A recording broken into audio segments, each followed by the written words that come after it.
Welcome back. Let's continue, or let's go back rather to one of our top stories at the SABC. We'll continue the discussions on the 30th anniversary of struggle stalwart Chris Hani's assassination. We're joined via telephone by Jackie Shandu, Black consciousness activist, political commentator. Jackie, on that note, a very good afternoon. Thank you for your time here on the SABC. Good afternoon to you. Good afternoon to the viewers of the SABC, and happy Easter weekend to all. Thank you. Let's get into the discussion at hand. Perhaps also just on the back of the sentiments that had been echoed by some of the leaders in attendance at the 30th anniversary of his death commemorations. So as we commemorate Hani's death, how should we be remembering him, his legacy at large for South Africa and the continent? Oh, that's a very profound.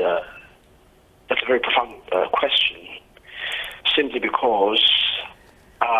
I would say the best way to remember anybody is by staying true to their ideals and values and politics.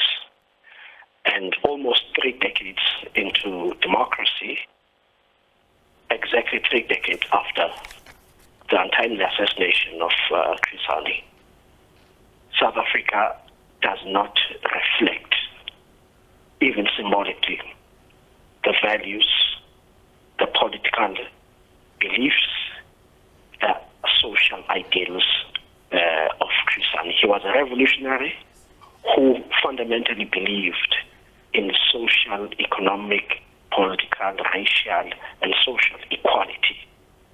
And we don't have any form of equality in this country. In fact, objective, verified research shows that the social injustices that Chris Hani lived, fought, and was killed for their realization, rather for their eradication, have actually worsened 30 years after his death, almost 30 years into democracy. If you look at land ownership patterns, if you look at unemployment levels, if you look at the still worsening gap, inequality gap in terms of wealth and in terms of income. These are the struggles that Chris Hani dedicated his life to, and they have not been realized, and it's tragic.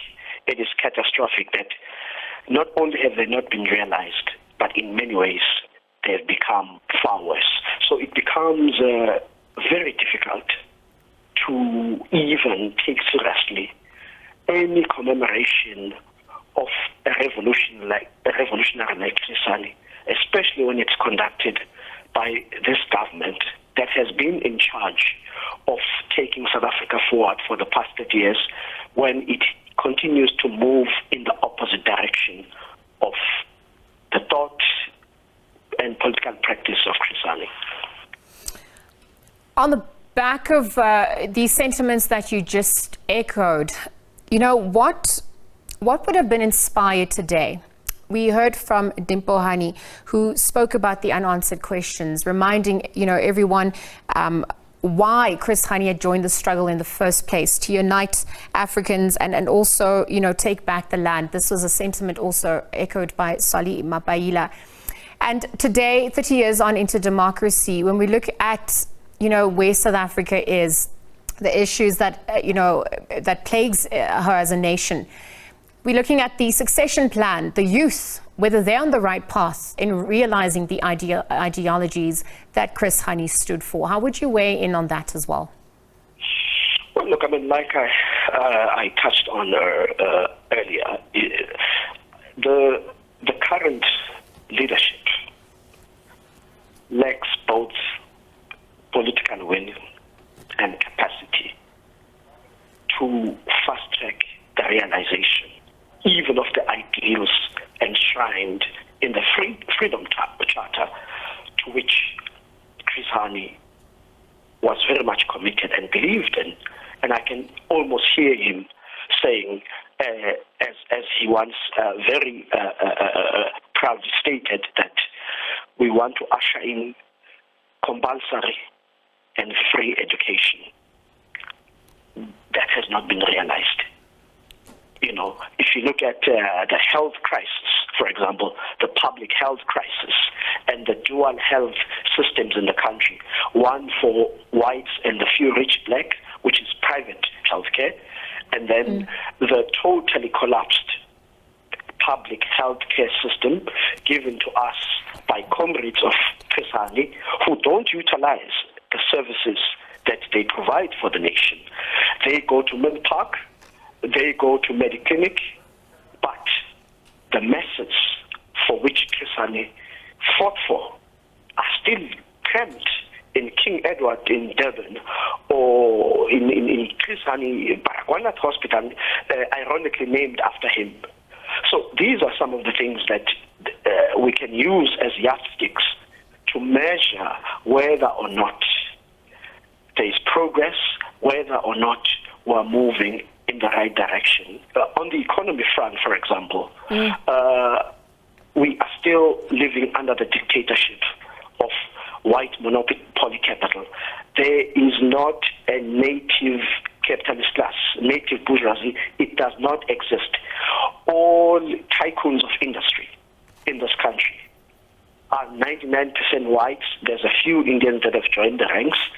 But if you look at the Africans, who the struggle was in particular about Africans, because it was Africans that were invaded. It was Africans that were dispossessed of their land here in this country. There is no representation.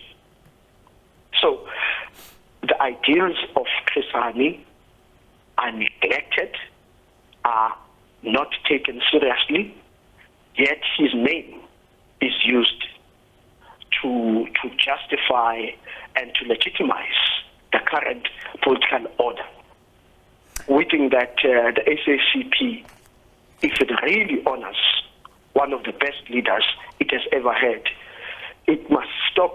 It must stop using the idea of decoupling itself from the ANC only selfishly when it wants to bargain for leadership positions in the ANC, especially deployments into government as ministers and mayors and all those things. I think the SACP really needs to sit down and reflect and ask itself a very critical question.